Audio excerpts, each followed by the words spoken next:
Et on ouvre évidemment ce journal avec cette catastrophe au Maroc. Troisième nuit compliquée pour des milliers de sinistrés condamnés à dormir dans la rue depuis ce puissant tremblement de terre vendredi soir. On dénombre au moins 2500 morts selon le dernier bilan.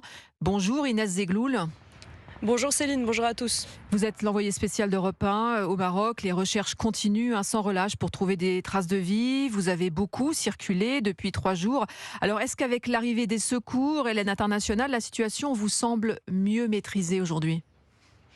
Céline, dans les villages reculés à quelques kilomètres seulement de l'épicentre, malheureusement la situation semble au beau fixe.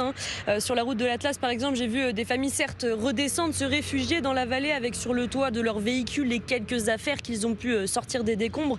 Mais pour ce qui est du reste, les survivants ont dressé des tentes avec des couvertures, parfois même à flanc de montagne sur les roches éboulées. Et là où je suis allée, les bénévoles arrivent surtout le soir lorsque la nuit tombe et qu'il fait froid. Hier, Aïcha les attendait de pied ferme à la lueur de son téléphone. J'attends l'arrivée des dons comme tout le monde. Il y a de tout dans ces sachets. De l'eau, du pain, du lait. On ne peut rien faire d'autre que d'attendre. Attendre qu'on nous aide de l'extérieur et accepter ce qu'on nous donne. Ce n'est peut-être pas suffisant pour vivre, mais que voulez-vous ? On ne peut pas rentrer chez nous.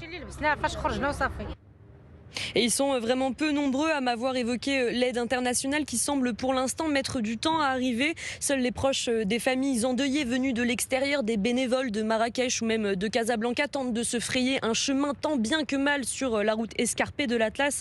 Ahmed est l'un d'entre eux, écoutez. Du fromage, du lot, du pain. Les gens ici ne peuvent pas se déplacer pour acheter tout ça et pour faire cela. Ils n'ont pas leur maison, ils ont rien.